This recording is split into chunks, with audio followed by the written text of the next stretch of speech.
Well, as I mentioned in my last lecture, the empire reached its outermost geographic boundaries in the reign of Trajan, who ruled from 98 to 117 CE. Trajan was the second of a series of empires known as the adoptive or good emperors. Domitian, the last of the Flavian emperors, angered the Senate by demanding that he be addressed as a god, and he was assassinated by court officials, probably with the cooperation of the Senate. His replacement established a precedent that each emperor would choose an able successor, not necessarily from his own family. It helped that none of these very able generals had sons, until Marcus Aurelius broke the pattern. Under Trajan, who had been born in Spain, Rome moved its European boundaries past the Danube River into what today is Romania, and its Asian boundaries into Mesopotamia, and this ultimately proved to be more land than Rome could really control, as we'll see a little later. Within Rome, Trajan's biggest project was a forum twice the size of Augustus's forum. Trajan's architect was Apollodorus of Damascus. That's actually one of the names you probably should know. He'd been his chief military engineer. This floor plan appears in your book, but just for a quick review, the building at the back, number 1, is the Temple of Trajan, and the column, number 2, is Trajan's Column, a work you saw in a podcast and that we'll review in just a few minutes. The big rectangular building is the Basilica, basically a public administration building, although the term would be borrowed later by the Christian church, and usually when we use the term basilica, we're referring to a cathedral or a church. The big open space, 5, is the forum itself, surrounded by stoa, or covered colonnaded shops. Here's another reconstruction, which gives some sense of the immense size and majesty of this building. All of these, of course, just exist in ruins now. Okay, here are some of the terms you'll need to know and we'll encounter again when we start studying Christian cathedrals. So the apses are those semicircular rooms adjacent to the nave, which is the big central area. And you see aisles, which are separated by columns. You're familiar with aisles in churches. And what's the main way this basilica differs from most Christian cathedrals? The entrance is on the long side. In churches, it would be on the shorter side. You see the apses, the nave, the aisles, and the entrance on the side. I've talked about how the arch was Rome's most important architectural innovation, along, of course, with concrete. But another characteristically Roman architectural work was the column. These columns were actually based in part on Egyptian obelisks. On the right, you see an obelisk from Luxor, which Napoleon brought back to Paris when he invaded Egypt, and it stands there to this day in the Place de Concorde. You can see the similarity, but also the obvious difference in the shape and in the decoration. There's no statue on top of the obelisk, and of course, it's not round. So the 128-foot-high column tells the story of Trajan's conquest of the Dacians. But what I find especially fascinating is that so many of the sculptures focus on Roman military engineering rather than on battles, basically on empire building rather than empire winning. So here's one example. And as your book points out, only about a quarter of the frieze is devoted to battle scenes. Here are some more examples of panels from Trajan's column. There are more than 2,500 figures on this column. And since the ancient Romans would not have had a zoom function, they would not have been able to follow the story very easily. Basically, the work is designed to overwhelm as much to inform. A lot is happening in the Roman Empire. We are in control. We are building bridges, winning battles, transforming the world. And indeed, they were. Another architectural accomplishment in Trajan's reign is what is arguably the world's first shopping mall, much of which is still standing today. Put it on your visit list. Here's still another triumphal arch. This one is in Benevento in southern Italy, not in Rome itself. It was along a new highway that Trajan constructed. Once again, this is basically a giant billboard advertising Trajan's greatness. So, what do we see here? Note that the arch shows the emperor distributing charity, hanging out with his buddies, the gods, building colonies for his soldiers, building the new port at Asti. In other words, again, he is glorified not just as a soldier, but as an empire builder. What's really interesting about this funerary relief of an ordinary Roman, someone who worked at the circus or the chariot racing facility. It's how different the style is from the more classical friezes that decorate the arches and columns we've just been looking at. That's kind of cute. The moving chariot here, there. The figures are cruder. They are also not proportionate. We see a return to hierarchy of scale. We also see the same figure appearing at least twice and maybe 3 times. I think this is going to build.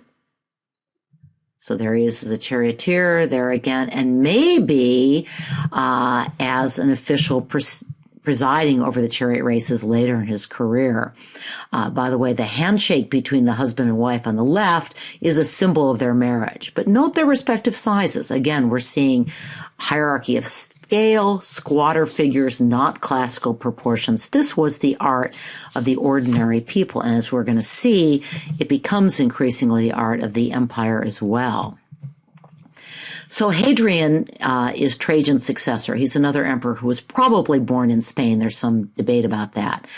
But what he loved were all things Greek. And he had deliberately imitated what he viewed as the style and appearance of a Greek philosopher. Hadrian portrait busts are all over the place, and they're very easy to identify because of that beard, the curly hair, the philosophical expression. Notice the comparison to the famous statue of Pericles. Hadrian would have welcomed and probably deliberately sought out that comparison.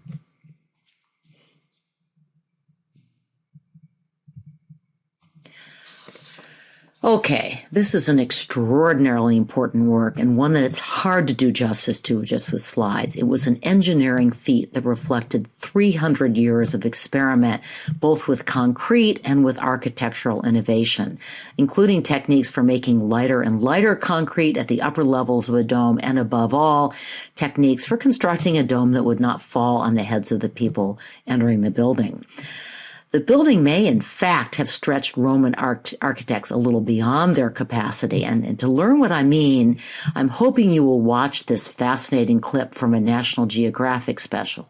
There may not be time in class, at least the year I'm first making this podcast. I know we're racing to get through this unit. So please watch this at home. It's actually a fun video, and the Pantheon is one of those works you need to know. It will, in some form, be on the art history test. Consider that a promise or a threat. Here, by the way, you see a diagram that shows the different kinds of concrete that were used at each level of the building, as well as a reconstruction of the Pantheon with its original forecourt. It would have looked very different. And then again, you see the interior. I'm glad they included people in this because you have some sense of the scale. This is an unbelievable building, particularly when you consider that it was erected in ancient Rome. I hope you find time to watch the video because you'll have more chances to view the interior. You do need to know the word coffers. Those are those square indentations. They were an important element of decoration. They give beautiful symmetry, and we still refer to coffered ceilings as ceilings that have that kind of indentation.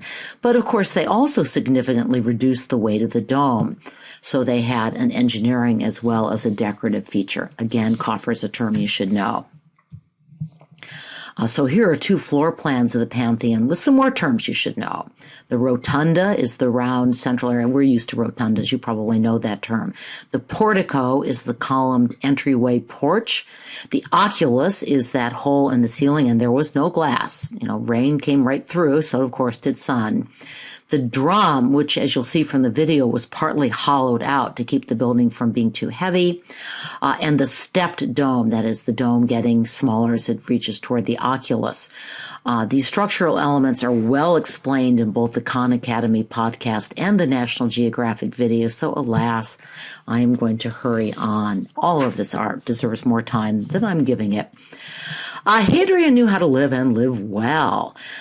This was his country home, and its biggest architectural innovation, at least in terms of something that's likely to show up on your test, were the arcuated or curved lintels around the Serapeum. By the way, Serapeum and Canopus are both Egyptian terms. They refer to Serapis, an Egyptian god, Canopus, an Egyptian city, but this really doesn't have any other Egyptian features. It very much evokes ancient Greece, which Hadrian loved.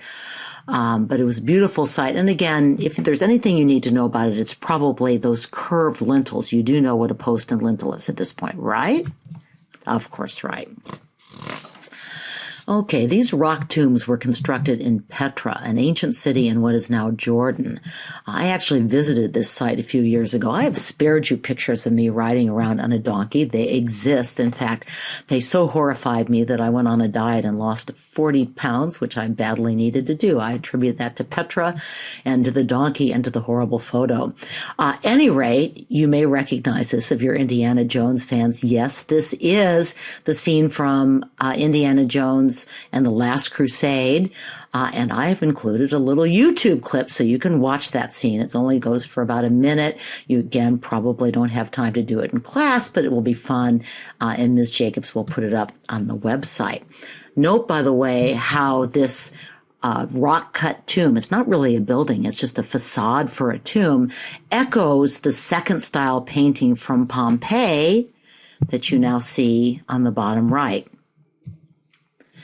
Okay, the Romans not only invented shopping malls, they invented apartment complexes. This is the model of an insula, which means island, but what it really was a block of apartments, and you have some sense of what they looked like. Some of them were quite spacious, but for the most part, living conditions for ordinary people in Rome were very, very crowded. These were the original tenements.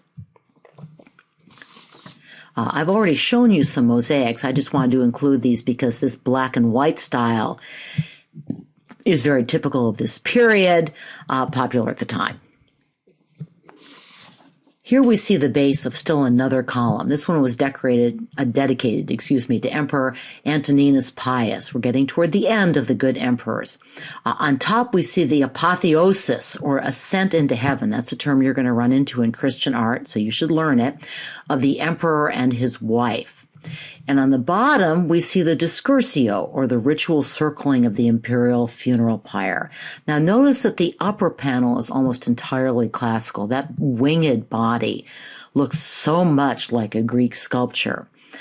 The bottom sculpture, on the other hand, shows some new developments in Roman art, or more specifically, in what I talked about a little bit briefly before, the adoption on the part of sort of high art, imperial art, art for the emperor, of some of the techniques that were already popular in the art of ordinary people. Essentially, artists are rebelling a little bit against the high empire. And in part, I think this has a parallel with Hellenistic times, when things are beginning to look a little dicey, as they were toward the end of the reigns of the good emperor. Art begins to reflect the uncertainty of the times. Here we get a more blown-up picture. Again, notice the more short, squat bodies and the way they're floating. They're not on a clear ground line. Again, this was part of popular art, but this is a monument to an emperor. Things are changing in Rome, and not necessarily for the better. In my last Rome lecture, I'm going to look at the art of the declining Roman Empire.